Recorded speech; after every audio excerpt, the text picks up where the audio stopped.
tuntunnya. Haleluya. Dan di situ terbukti bahwa apa yang difirmankan lewat firman Allah itu benar. Ya dan amin. Saudara, kalau tangan Tuhan turun, saudara, Tuhan mau memakai kehidupan kita di dalam membangun tubuh Kristus. Ambil bagian menjadi perangkat-perangkat, menjadi instrumen-instrumen. Saudara, instrumen ini nggak enak kalau didengar sendiri. Misalnya Remo main drum, gedebang, gedebung, gedebang, gedebung, lagu apa tuh? Tapi tiba-tiba diiringin sama bass, wah mendingan, agak bagus. Masuk gitar, wah lebih harmonis ya. Tiba-tiba ada pemain keyboard. Wah, jadi satu lagu, tapi belum lengkap. Kalau belum ada bongga yang berdiri di sini. Dan singer-singer. Jadi ini satu tim. Amin, saudara. Amin. Mengangkat kemuliaan Allah bareng-bareng. Ada yang lemah, mungkin ada salah satu yang false, ada yang salah, tapi ketutup bukan? Amin. Ketutup. Yang lain yang lebih baik menutupi yang lemah. Amin. Ya nggak mungkin ada yang main gitar tiba-tiba false, yang hal berhenti. Salah tuh, salah. Rusaklah acara. Saya ingat pengalaman saya waktu menjadi pengerja, saudara.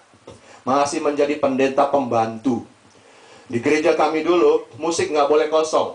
Kalau pemain musik nggak datang, hamba Tuhan, pendeta muda, harus tutup, harus masuk, harus gantiin. Jadi, musik harus lengkap. Waktu itu saya masih belajar main musik. Waktu saya main drum, pertama saya bisa main musik, main drum, saudara. Tiba-tiba, si pemain gitar berhenti. Dia berhenti, lagi puji-pujian. Terus dia bilang, itu drumnya salah. Ya ampun, malunya minta ampun, saudara. Di tengah-tengah kebaktian yang main gitar berhenti main, dia bilang itu drumnya salah, bukan gitu katanya. Soalnya yang main gitar itu tunanetra. Dia nggak lihat orang banyak di depan dia. Dia main berhentiin aja, stop. Lagunya nggak begitu, drumnya, temponya bukan begitu. Aduh, muka saya merah, biru, ungu, hijau. Malu. Tidak begitu. Ya, selalu biasanya itu saling menutupi. Begitu juga di dalam pelayanan pekerjaan Tuhan. Kalau belas kasihan Tuhan turun, maka Ia akan memakai kehidupan kita untuk membangun tubuh Kristus. Amin, saudara. Amin.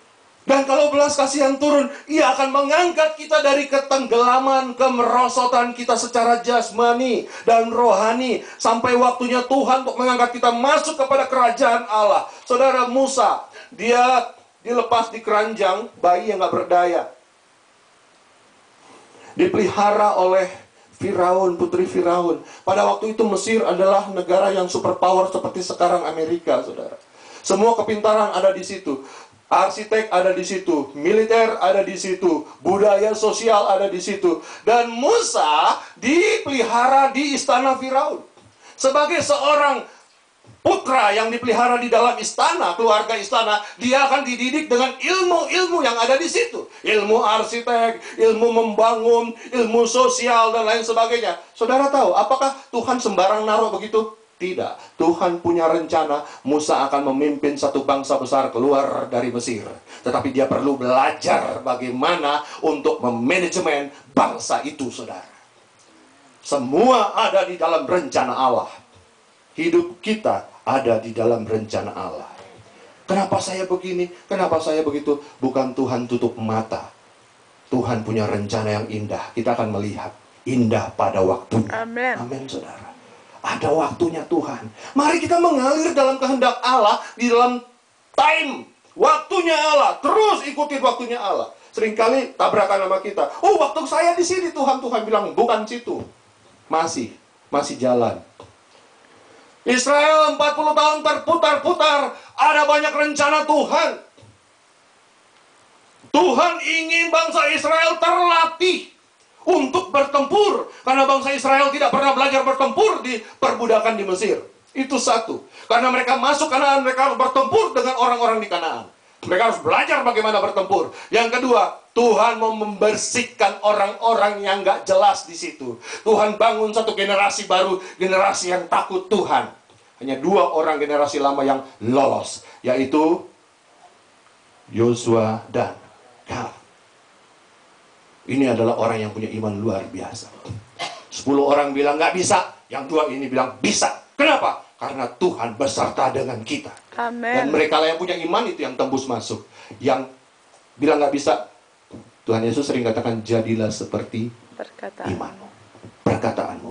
Nah saudara, kembali kita melihat saudara, bagaimana Tuhan Yesus katakan untuk menjadi seperti anak kecil. Bagaimana Yesus katakan untuk rindu akan minum makanan rohani, yaitu susu. 2 Petrus pasal 1 ayat 11 tadi mengatakan apa saudara? Mari kita semakin bersungguh-sungguh. Amin saudara. Amin. 2 Petrus 1 ayat 10 dan 11. Mari kita semakin bersungguh-sungguh. Semakin hari semakin bersungguh-sungguh. Hari makin banyak, umur makin panjang. Yang 10 jadi 11, 20 jadi 21, 41 jadi 42, 60 jadi 60. Bertambah. Tetapi iman dan kesungguhan kita juga perlu bertambah, saudara. Amin. Amin. Perlu bertambah. Kalau 10 tahun yang lalu kita berdoa dengan urapan Roh Kudus, dan hari ini kita lebih dari itu. Amin. Haleluya. Nah saudara, mari saya mengajak kita semua untuk lebih fokus ke depan, untuk melihat tentang panggilan surgawi. Saya katakan, banyak yang dipanggil dan dipilih, tetapi sedikit sekali yang setia, yang menyelesaikan perjalanan akhirnya. Kebanyakan melenceng saudara. Kenapa melenceng? Tertarik dengan tawaran kanan kiri. Seorang anjing tukang pos yang setia membawa surat, pernah ditulis di dalam surat kabar, saudara. Ini anjing ini nggak pernah lalai, nggak pernah terlambat kalau disuruh bawa surat. Ini anjing pos, bawa surat jauh, dia pergi dan langsung balik. Satu kali si tukang pos nunggu nggak balik-balik nih anjing. Lalu dia cari. Ternyata si anjing itu sedang lari dan lewat di satu perumahan mewah. Dan di perumahan mewah situ, di dalam pagar, ada pagar, di situ ada anjing betina. Anjing ini berhenti, suratnya ada di mulut, lepas, dan dia belok ke perumahan itu dan mulai berjumpa dengan si betina. Suratnya nggak nyampe. Nah seharusnya anjing ini tidak pernah lalai, dia selalu setia. Tetapi kali ini ada daya tarik yang membuat si anjing ini tidak lagi setia. Nah saudara yang kekasih dalam Tuhan, ada banyak daya tarik di kanan kiri kita. Dunia ini menawarkan segala sesuatu. Bahkan jangan menganggap bahwa saya kuat, saya bisa. Tuhan Yesus aja ditawarin saudara.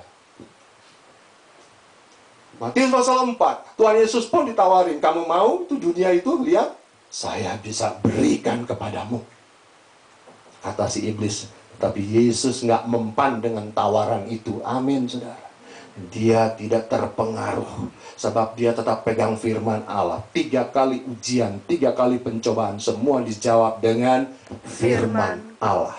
Ternyata firman Tuhan lebih mahal dari dunia ini saudara. Amin. Dan kalau kita miliki firman Tuhan, maka Anda memilih harta yang luar biasa. Jadi seperti anak kecil, fokus, minta kepada Tuhan. Merengek, menangis, Bapa kita di surga, bukan orang lain. Kenapa mesti malu? Dan saya yakin dan percaya, Allah sebagai orang tua rohani, Bapa kita di surga, memberikan apa yang kita butuhkan. Amin, saudara. Apa yang menjadi pergumulanmu, mari kita fokus, teguh, kuat. Dunia ini memberi tawaran, tidak terpengaruh, terus melangkah. Nama Tuhan dipermuliakan lewat hidup kita. Mari kita bangkit berdiri, saudara. Saya undang pemain musik.